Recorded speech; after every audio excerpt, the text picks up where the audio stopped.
नमस्कार, स्वागत आहे तुमच्या नवीन व्हिडिओमध्ये। तुम्हा सर्वांना नवरात्रीच्या खूप खूप शुभेच्छा। आणि आज तिसरी माळ, तर आज देवीच्या चंद्रघंटा रूपाची पूजा केली जाते। आणि आजचा नैवेद्य आहे दुधापासून बनवलेले पदार्थ, दूध किंवा दुधापासूनची मिठाई वगैरे नैवेद्यामध्ये तुम्ही देवीला अर्पण करू शकता। तर आत्ताच आमची आरती झाली आहे आणि मी बघा आज ना बासुंदी केलेली दुधापासून आणि हा पानाचा विडा। आणि जेवणामध्ये मी आज बनवलेला आहे चपाती, इकडे भेंडीची सुक्की भाजी केलेली आहे शेंगदाण्याचा कूट घालून, इकडे भात, इथे छोले,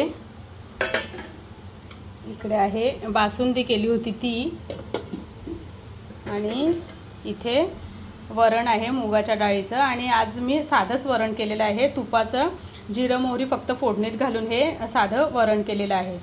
तर असा आजचा जेवणाचा बेत आहे। व्हिडिओ आवडल्यास लाईक करा, चॅनलवरती नवीन असाल तर सबस्क्राईब करा। धन्यवाद।